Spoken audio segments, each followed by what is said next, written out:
Bonjour et bienvenue donc dans une nouvelle vidéo. Je vais vous présenter mes dernières lectures qui m'ont vraiment plu. Alors le premier roman dont je voulais vous parler, c'est Le Passage de l'été de Claire Léost. J'ai voulu le lire parce qu'en fait ce livre a eu le prix Bretagne 2021, donc ça a attisé ma curiosité. Dans ce roman, on va suivre en fait trois femmes, donc sur trois générations différentes, et il y a tout un secret et plus ou moins un lien autour de ces femmes. Donc l'histoire se situe au cœur de la Bretagne, hein, vraiment dans les terres du Finistère. On va suivre donc Odette qui elle va partir à Paris.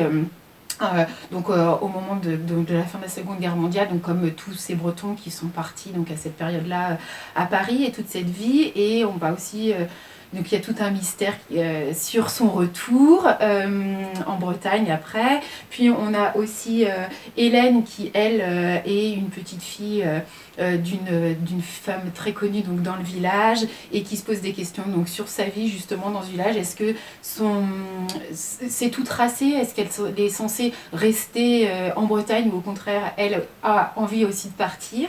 Et puis il y a une troisième personne qui arrive, donc qui est Marguerite, qui est la prof de français en fait d'Hélène, donc c'est pendant donc une petite année, et qui va donc avoir une influence donc sur la vie d'Hélène, et qui a aussi bien sûr un lien avec Odette, et en fait elle aussi a une raison particulière donc de sa venue en fait en Bretagne, en particulier pour cet établissement scolaire qui apparemment n'a rien d'attrayant et tout ça. De moi-même, je ne serais pas allée vers ce genre de lecture, et au final, j'ai trouvé que c'était très plaisant. Vraiment, ces trois femmes ont toutes des traits de caractère intéressants et en font des personnages attachantes. Et puis après, il y a aussi plein d'autres personnages qui gravitent autour d'elles, et ça en fait vraiment une histoire très chouette, simple à lire, une bonne saga familiale. En gros, si vous avez envie d'une belle histoire sans prise de tête, je vous conseille vraiment de découvrir ce roman. Le second livre dont je voulais vous parler, c'est S'adapter de Clara Dupont-Mono. Alors dans ce roman, on se retrouve donc au cœur d'une famille qui vit dans les Cévennes, et il y a un troisième enfant qui arrive, et cet enfant est handicapé. Et en fait cette histoire, c'est comment le frère et la sœur vont vivre avec cette arrivée donc, de ce frère handicapé, et comment ils vont se construire en tant qu'adultes. Donc on a une première partie où c'est plus la vision du frère, qui est plus dans l'acceptation, l'accompagnement, mais il y a aussi un espèce de repli sur soi, donc voilà, sur lui, sa façon de vivre. Et on a une autre partie où c'est plus la sœur, et elle qui est plus dans la révolte. Voilà. Et en fond, on a aussi l'histoire des parents, de comment en fait trouver sa place en tant que parent quand on a un enfant handicapé, et garder du lien avec les autres enfants, et aussi la place du couple en fait.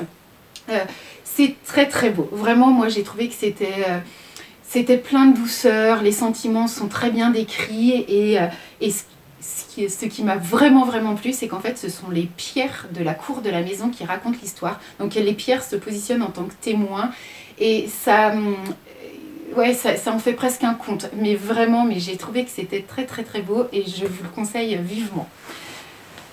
Et le dernier roman dont je voulais vous parler, donc c'est Un tesson d'éternité de Valérie Tonkuong. Pour moi, c'est un gros coup de cœur, vraiment une de mes meilleures lectures de l'année pour le moment. Là, donc, on va suivre la vie d'Anna. Donc Anna a tout fait pour avoir une vie parfaite, disons sans contrainte en fait.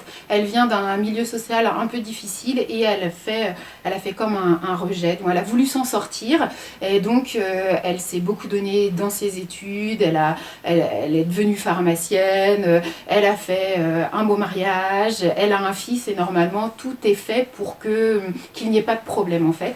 Sauf que son fils va se faire prendre dans une manif en train de tabasser donc, un policier. Et à partir de ce moment-là, c'est la chute de la famille, et donc tout s'effondre. Moi j'ai trouvé que c'était beau parce qu'en fait on lit plein de choses dans ce roman. À la fois c'est très social et très actuel, donc on parle des violences policières par exemple, mais aussi de tout ce qui va être harcèlement, viol, parce en parallèle de cette chute, il y a des événements de la vie d'Anna qui remontent, comme des choses qu'elle avait voulu refouler et justement en construisant cette vie.